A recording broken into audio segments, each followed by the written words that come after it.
Hello guys, hope you all are doing good in your lifes. आज का मेरा topic है लव। एंड उससे पहले मैं आपको बोलना चाहूँगी, एक रिक्वेस्ट करना चाहूँगी कि it's the time of Covid.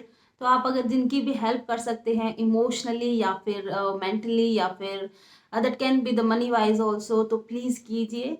So finally topic start करते हैं। एंड 90% लोग आजकल लव लाइफ की वजह से सफ़र करते हैं, लव लाइफ की वजह से परेशान रहते हैं।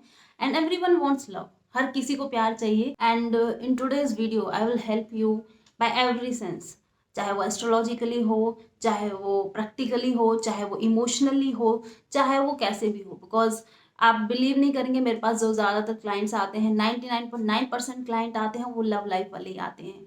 या तो वो डिप्रेशन से जा रहे होते हैं, स्ट्रेस उनके पास बहुत होता है, या फिर वो एक ब्रेकअप वाली स्टेट में सबसे ज़्यादा सफ़र कर रहे होते हैं। So by every mean or by every sense I will try to make you understand कि आप ऐसे सफ़र क्यों करते हैं, या फिर आपकी लाइफ में प्रॉब्लम क्यों है, या फिर लव लाइफ आपकी एक सक्सेसफुल लव लाइफ क्यों नहीं बन पा रही है। सो वीडियो को लास्ट तक ज़रूर देखना, क्योंकि लास्ट में मैं आपको एक कंक्लूजन और साथ में आपके स्टार्स के अकॉर्डिंग, आपके नंबर्स के अकॉर्डिंग, आपके डेट ऑफ बर्थ के अकॉर्डिंग और आपके हाथ के अकॉर्डिंग कि आपकी प्रॉब्लम कहाँ पे है या फिर आपको क्या चाहिए रियलिटी में, वो मैं लास्ट में आपको एग्जांपल्स के थ्रू समझाऊंगी, जिससे कि आप समझ पाएंगे, अपने आप को भी रिलेट कर पाएंगे by your date of birth. So start करते हैं फ्रॉम व्हाट इज़ लव, प्यार क्या है। कुछ डेफिनेशंस आपने सुनी होंगी कि लव इज़ अनकंडीशनल। लव वो है कि जैसा आपका पार्टनर है आप उसको ऐसे ही एक्सेप्ट करें, आप उसमें कोई ज़्यादा अपनी कंडीशंस ना लगाएं, या फिर आप उसको ज़्यादा रोक टोक ना करें, लाइक दैट। लव वो है जिसमें कि जैसे माँ अपने बच्चे को प्यार करती है, वैसे आप अपने पार्टनर को प्यार करें। प्यार बहुत ही ज़्यादा, जिसमें कोई रिस्ट्रिक्शन ना हो, कोई बाउंडेशन ना हो, एक फ्रीडम हो। This is what the love is, right. आपने अभी तक यही सारी एक डेफिनेशन सुनी होंगी अपनी लाइफ में कि प्यार वो है। But can you think that कि हमारे लिए प्रैक्टिकली ये एप्लीकेबल है? आई थिंक सो कि जो ये वाली बातें हैं कि अनकंडीशनल होना चाहिए, कोई कंडीशन ना ही हो, आपका पार्टनर जैसा है आप उसको ऐसे ही एक्सेप्ट कर लें, माँ की तरह प्यार करें, ये सारी की सारी बातें बहुत ही जो सेज होते हैं, बहुत ही जो साधु लोग होते हैं, या फिर मैं बोलूँ कि वो एक स्पिरिचुअली बहुत ज़्यादा इंक्लाइंड हो चुके हैं, बहुत ज़्यादा इवॉल्व उनकी सोल है, वो इन सब चीज़ों को एक्सेप्ट कर लेंगे, उनके अकॉर्डिंग ये लव है। But as per us love नहीं है ऐसा। अगर ऐसा होता तो फिर जिंदगी में ना कभी ब्रेकअप होते और ना कभी डाइवोर्स हो। सो 5% केसेस ऐसे होते हैं जहाँ पे अनकंडीशनल लव है, जहाँ पे कोई कंडीशन नहीं है, जहाँ पे एक सेज वाला प्यार है। और 95% जो हमारे जैसे लोग हैं, कॉमन पीपल हैं, उनके लिए प्रैक्टिकली ऐसा हो पाना थोड़ा सा मुश्किल है। अगर हम 90% जो पीपल हैं, लाइक मी लाइक यू, जिनके लिए ये सारी चीज़ें थोड़ा सा डाइजेस्ट कर पाना या फिर प्रैक्टिकली इनको इम्प्लीमेंट कर पाना थोड़ा मुश्किल है, तो अगर हम इनको अप्लाई करने की कोशिश करते हैं, मतलब फर्स्ट पॉइंट अगर मैं बात करूँ अनकंडीशनल लव।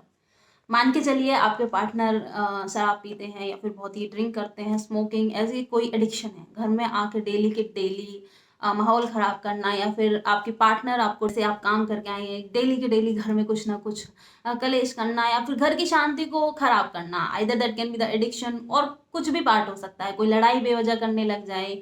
जब डेली के डेली आपकी लाइफ में ऐसा हो जाने लगे, लाइफ में शांति ना रहे, घर में हमेशा स्ट्रेस या फिर लड़ाई का माहौल रहे, तो आप अनकंडीशनल लव कब तक करेंगे? कभी तो वो अनकंडीशनल लव फेल होगा ना। As we are human being, we are not sages, right. So now the second part, जो जैसा है उसको वैसे एक्सेप्ट करें। तो अगर आपका पार्टनर बहुत ज़्यादा डोमिनेटिंग है, आप उनकी मर्जी के बगैर सांस नहीं ले सकते हैं, आप उनकी मर्जी के बगैर कुछ नहीं कर सकते हैं, तो आप कब तक उनकी डोमिनेंस बर्दाश्त करेंगे? आपका पार्टनर आपको रिस्पेक्ट नहीं देता है, आपका पार्टनर आपकी केयर नहीं करता है, लाइक दैट, तो आप कब तक उनकी बातों को झेलेंगे? आप ऐसे थोड़ी अनकंडीशनल लव कर लेंगे कि ठीक है मेरा पार्टनर मुझे डेली आके मारता है, या फिर मेरे पार्टनर डेली आके मेरी रिस्पेक्ट नहीं करती है, दूसरे लोगों के आगे मेरी डिसरिस्पेक्ट करती है, मुझे उल्टा सुनाती है, बुरा भला सुनाती है। यहाँ पे आप अपने पार्टनर को जैसे वो हैं उसको कब तक वैसे अपनाएंगे? यहाँ पे भी आके हमारी अनकंडीशनल लव वाली या फिर सेजेस वाली लव है वो फेल हो जाता है। कई लोग ऐसे होते हैं, मैंने बहुत सारे ऐसे क्लाइंट देखे हैं जो बाहर की दुनिया के लिए, बाहर के लोगों के लिए बहुत अच्छे हैं, और उनके लिए वो ऐसे कहते हैं कि कुछ लोग जैसे हमारे लिए तो ये भगवान समान है, वो इतने ज़्यादा दयावान ऐसे करके वो हैं, लेकिन when it's come to the life partner, तब लोगों का नेचर थोड़ा सा बदल जाता है, उनके लिए वो टोटली अपोजिट हो जाते हैं। तो वो चीज़ आप कब तक बर्दाश्त करेंगे? यहाँ पे एक जैसा आपका पार्टनर है उसको ऐसे ही एक्सेप्ट कर लेना, that will be little bit difficult. एक रिलेशनशिप में प्रॉपर कम्युनिकेशन नहीं है, प्रॉपर बातचीत नहीं होती है आपकी, एक क्वालिटी ऑफ टाइम नहीं है, कोई इमोशनल बॉन्ड नहीं है, तो आप कब तक जैसे आपके पार्टनर हैं उनको अपनाएंगे? नहीं अपना पाएंगे, because we are human being. हम हमेशा एक सेज वाला प्यार या फिर जिसको एक प्यार की डेफिनेशन दी जाती है, हम उसके अकॉर्डिंग उसको प्रैक्टिकली अप्लाई इसीलिए नहीं कर पाते हैं क्योंकि उनकी डेफिनेशन बहुत अलग है और every one can't do that. Now the third point is freedom.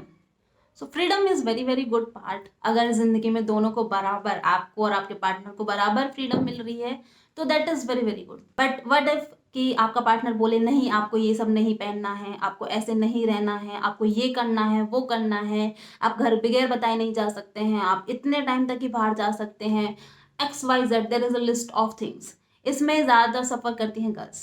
So I am sorry boys कि मैं आपकी थोड़ी सी बुराई कर रही हूँ, but this is the reality. यहाँ पे सफरिंग आपकी गर्ल्स की आती है, तो आप ये सब भी कब तक बर्दाश्त करेंगे?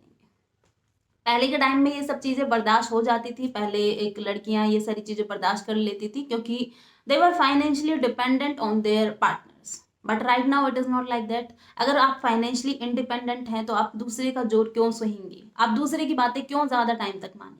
एक टाइम पे वो एक घुटन आने लगती है, जैसे किसी ने आपको जकड़ रखा है या फिर आप चार दीवारियों के अंदर बंद हैं। That can't be always the love. आप जैसे आपके पार्टनर हैं आप उनको एक्सेप्ट नहीं कर सकते इस केस में भी। तो फ्रीडम हो, दोनों की हो, तो that can be the best part.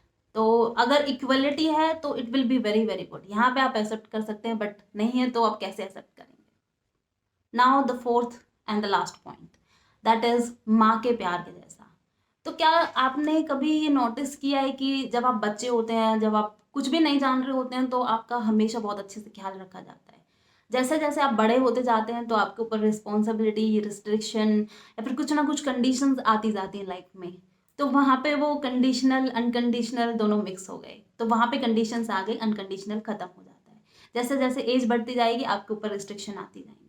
तो यहाँ पे थोड़ा सा सेल्फिशनेस होता है कि पेरेंट्स को चाहिए होता है, या फिर एक शुरू से ही ये एक समाज में है कि हमको बच्चा चाहिए, लाइक दैट। बट इसके पीछे भी अपना एक सेल्फ इंटरेस्ट होता है, एक मोटिव होता है कि हमारा बच्चा बड़ा होगा, हमारे बच्चे ऐसे बनेंगे, हमारे बच्चे वैसे बनेंगे। कभी आपसे पूछा जाता है कि आपका इंटरेस्ट क्या है? बहुत कम पेरेंट्स ऐसे होते हैं जो आपके इंटरेस्ट जानते हैं या फिर उनको पूरा करने की कोशिश करते हैं। हमारा बच्चा इंजीनियर बनना चाहिए, हमारा बच्चा डॉक्टर बनना चाहिए, हमारा बच्चा ये बनना चाहिए, आईपीएस बनना चाहिए, लाइक दैट। बट आपका जो इंटरेस्ट होगा अगर वो अपार्ट फ्रॉम दिस थिंग होगा या फिर थोड़ा सा अलग होगा, तो उसमें शुरुआत में आपको ना का ज़्यादा सुनने को मिलेगा। बहुत कम पेरेंट्स हैं जो इस चीज़ को मानने के लिए तैयार हो। यहाँ भी धीरे धीरे अनकंडीशनल से कंडीशंस आने लगती हैं life. So in everything you will see कि कहीं ना कहीं हम ह्यूमन बीइंग हैं तो हमारा सेल्फ इंटरेस्ट हमेशा होता है, तो चाहे वो प्यार ही क्यों ना हो। सो अब तक मैंने आपको बताया था कि लोग प्यार को किस तरीके से लेते हैं, उसकी डेफिनेशन कैसे देते हैं, एंड इन रियलिटी हम उसको कैसे लेते हैं और कैसे फील करते हैं। Everything is very different. जैसे बोला जाता है और जैसे हम रियलिटी में फील करते हैं, दोनों में बहुत फर्क होता है। तो you need to understand it. So now the most important point, हम फाइनली इसकी बात करते हैं। इसके बाद मैं आपको एग्जाम्पल दूंगी आपके हाथ के अकॉर्डिंग और आपकी डेट ऑफ बर्थ के अकॉर्डिंग कि आपकी लाइफ में कैसे इन्फ्लुएंस होता है प्यार, या फिर आपके ऊपर उसको कैसे आप उसको इम्प्रूव कर सकते हैं by your date of birth and by your past. So just suppose कि आपको मराठी आती है और आपके पार्टनर को हिंदी आती है। आपके पार्टनर को मराठी नहीं आती है, आपको हिंदी नहीं आती है, तो आप अपनी लैंग्वेजेस में चाहे कितनी ही बार आई लव यू या फिर मैं तुमसे बहुत प्यार करता हूँ इसको एक्सप्रेस कर लीजिए, बता दीजिए, आपके पार्टनर को वो चीज़ समझ में नहीं आएगी। क्यों? क्योंकि आपको हिंदी नहीं आती है जो उनको समझ में आती है, और उनको मराठी नहीं आती है जो आपको समझ में आती है। So in this case totally mismatch. चाहे आप कितना ही प्यार कर लें, चाहे आप कितना ही बोल लें, बट आपके पार्टनर को जब वो फील ही नहीं होगा, तो हाउ कैन यू से कि ये लव है, या फिर how can you prove it? You will not be that much happy, और I can say you will not be that much comfortable in that relationship. एक टाइम पीरियड ऐसा आएगा कि आपको ऐसा लगेगा कि now I am stuck, right? So हमेशा प्यार ये नहीं होता कि आप प्यार करते हैं, आपका पार्टनर उसको कैसे फील करता है, आप उसको कैसे उनको दिखाते हैं, या फिर टोटली ओवरऑल इसको कैसे फील किया जाता है। क्योंकि हर किसी को प्यार को समझने का और प्यार को एक्सप्रेस करने का और प्यार को फील करने का तरीका अलग अलग होता है। तो आपको ये बहुत अच्छे से पता होना चाहिए कि आपके पार्टनर को क्या चाहिए इन द लव। जैसे कि मैं आपको एग्जांपल्स बताती हूँ कुछ। किसी को प्यार में इमोशनल अटैचमेंट चाहिए होता है, किसी को प्यार में एक रोमांटिक लव चाहिए होता है, एक रोमांटिक फीलिंग चाहिए होती है, किसी को प्यार में एक क्वालिटी ऑफ टाइम चाहिए होता है कि हमसे हमारा पार्टनर बात करे, हमारे पास हमारी बातें सुने। किसी को चाहिए होता है कि आई एम इंट्रोवर्ट, मेरा पार्टनर मुझे समझने की खुद से कोशिश करे। किसी को चाहिए होता है कि उसका पार्टनर उसके साथ उसके काम में या फिर उसके वर्क में उसकी हेल्प करे। किसी को चाहिए होता है कि उसको थोड़ा फन चाहिए होता है, कि उसका पार्टनर उसके साथ घूमे। किसी को चाहिए होता है कि उसका पार्टनर टाइम टू टाइम उसके लिए गिफ्ट लेके आए। किसी को चाहिए होता है कि पार्टनर उसका हर बात पे उसको अप्रिशिएट करे, एक अच्छा थैंक्स करे। तो there is lot of love languages. किसी को पैसा चाहिए होता है कि हमारी लाइफ में बहुत अच्छा पैसा हो, तभी हम एक लव लाइफ को एंजॉय कर पाएंगे। तो सबका एक वे ऑफ थिंकिंग और उसको फील करना और उसको एक्सप्रेस करना, ये बहुत ही अलग अलग होते हैं। And you should know what your partner want. अगर आप अपनी लव लाइफ को या फिर अपनी मैरिज लाइफ को बहुत अच्छे से चलाना चाहते हैं तो। अदरवाइज प्रॉब्लम यहीं पे आ जाती है कि शुरुआत में हम हमेशा अपना एक अच्छे कलर्स दिखाते हैं इन द रिलेशनशिप या फिर इन द लव, कि हमारा बेस्ट पार्ट ये है। हम शुरुआत में बहुत ज़्यादा बातें करते हैं, हम शुरुआत में हम एक दूसरे को गिफ्ट्स भी देते हैं, शुरुआत में हम एक क्वालिटी ऑफ टाइम भी स्पेंड करते हैं। In the beginning of relationship हम एक अच्छी जगह पे घूमते भी हैं, हम खाना भी बाहर खाते हैं। बट धीरे धीरे विद द टाइम वो सारी चीज़ें ख़त्म होने लगती हैं। Have you ever seen that कि जैसा आपका शुरुआत में रिलेशनशिप था वैसा आपका एंड जैसे होगा या फिर ब्रेकअप का जब टाइम होगा उसमें बहुत ज़मीन आसमान का फ़र्क होगा। वो सब कुछ डिफरेंसेस इसीलिए आते हैं क्योंकि एक्सपेक्टेशंस वही होती हैं या बढ़ती जाती हैं टाइम के साथ, और वो फुलफिल नहीं हो पाती। अब हम इसको थोड़ा सा ऑकल्ट वे में भी देख लेते हैं। वैसे तो ऑकल्ट फील्ड में बहुत सारी चीज़ें होती हैं जो इन सब चीज़ों को डिसाइड करती हैं कि आपका नेचर कैसा है और आपको कैसा प्यार चाहिए। बट आज मैं कुछ पॉइंट्स इसमें से कवर करना चाहूँगी। जैसे कि मान के चलिए आपकी हार्ट लाइन आपकी प्रॉपर कर्व नहीं ले रही है, मिडिल फिंगर के नीचे आके रुक जाती है या फिर बहुत ही एक ब्रांच्ड उसमें है, एक ब्रांच नीचे की तरफ जा रही है। तो इसका मतलब है कि आपको प्यार की बहुत ज़्यादा ज़रूरत है। आपका जो लाइफ पार्टनर होगा उससे आपकी एक्सपेक्टेशंस बहुत ज़्यादा होंगी। और अगर आपके हाथ में बहुत सारी लाइन है ओवरऑल पाम में, तो इट मीन्स कि आपको स्ट्रेस बहुत ज़्यादा होता है और जिसकी वजह से आपकी expectations they will be very very high. कि आपको लगेगा कि आपके साथ हमेशा कोई ना कोई रहना चाहिए, कि आपको प्यार करे या फिर आपके साथ रहे, like that. Now the second example, suppose आपकी माइंड लाइन और आपकी लाइफ लाइन दोनों के दोनों बहुत टाइम तक साथ में चल रही हैं। तो ऐसे इंसान को भी चाहिए होता है कि वो बात बात पे किसी से एक एडवाइस लें और बात बात पे उनके पार्टनर उनके साथ रहें। उनको ज़िंदगी में हमेशा थोड़ा थोड़ा सपोर्ट चाहिए होता है, चाहे वो इमोशनली हो, चाहे वो सेंसुअल हो, चाहे वो एक मनी वाइज हो, but they always need support and motivation in their life. तो अगर आपके पार्टनर की है या फिर आपकी खुद की है तो आपको ये चीज़ समझ लेनी चाहिए कि या दिस इज़ माई वीकनेस, तो इसको इम्प्रूव कैसे करें। अगर आपका वीनस बहुत स्ट्रांग है, वीनस माउंट बहुत स्ट्रांग है, अगर डेट ऑफ बर्थ में वीनस बहुत स्ट्रांग है, अगर आप पाम में भी वीनस बहुत स्ट्रांग है, तो आपको चाहिए होगा कि आपका पार्टनर बहुत गुड लुकिंग हो। आपको हमेशा एक फिजिकल लव या फिर फिजिकल अट्रैक्शन ज़्यादा होगा उनसे। आपको वो चीज़ ज़्यादा प्यार में चाहिए होगी और प्यार आप उसी को ज़्यादा मानेंगे। जैसे मान के चलिए आपका मूल्यांक होता है डेट, ओनली डेट। जैसे कि मैं फिलहाल 6 का एग्जांपल लेने वाली हूँ, तो 6 आपने कर लिया, या फिर 24 2+4 = 6 हो गया, या फिर 15 1+5 = 6 हो गया। तो या फिर भाग्यांक, date plus month plus year.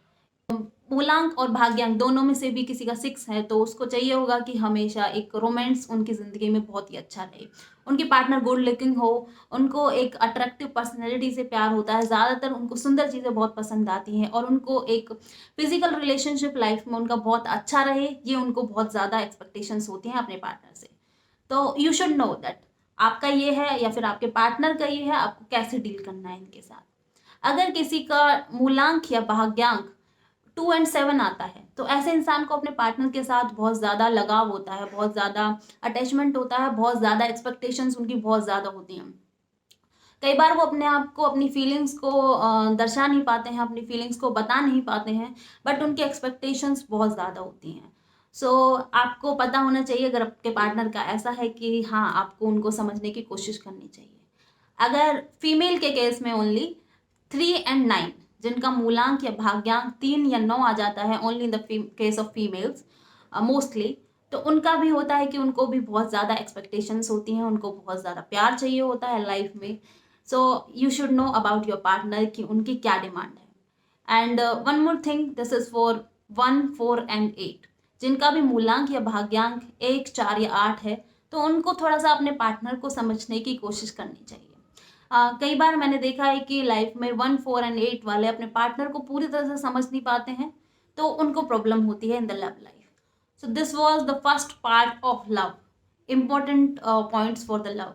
ये एक पहला पार्ट था। इसके बाद मैं आपको एक एक पॉइंट बहुत ही ब्रीफली विद द एग्जांपल वैसे ही मैं आपको अगली वीडियोस में भी बताऊंगी। एंड अगर आप चाहते हैं कि आपकी लव लाइफ इंप्रूव हो, आपको कोई प्यार करे या फिर आपकी जो ब्रेकअप या फिर एक सैडनेस है लव लाइफ में वो रिजॉल्व हो, तो आप मेरी पूरी वीडियोस ज़रूर देखना। पूरी जितने भी मैं पार्ट्स इनके बनाने वाली हूँ, so as to make it very very good. So hope so guys आपको वीडियो पसंद आई हो। अगर पसंद आई है तो वीडियो को लाइक करना, चैनल को सब्सक्राइब करना एंड बेल आइकन को भी प्रेस कर देना, जिससे कि मेरी वीडियोस आपको सबसे पहले मिले।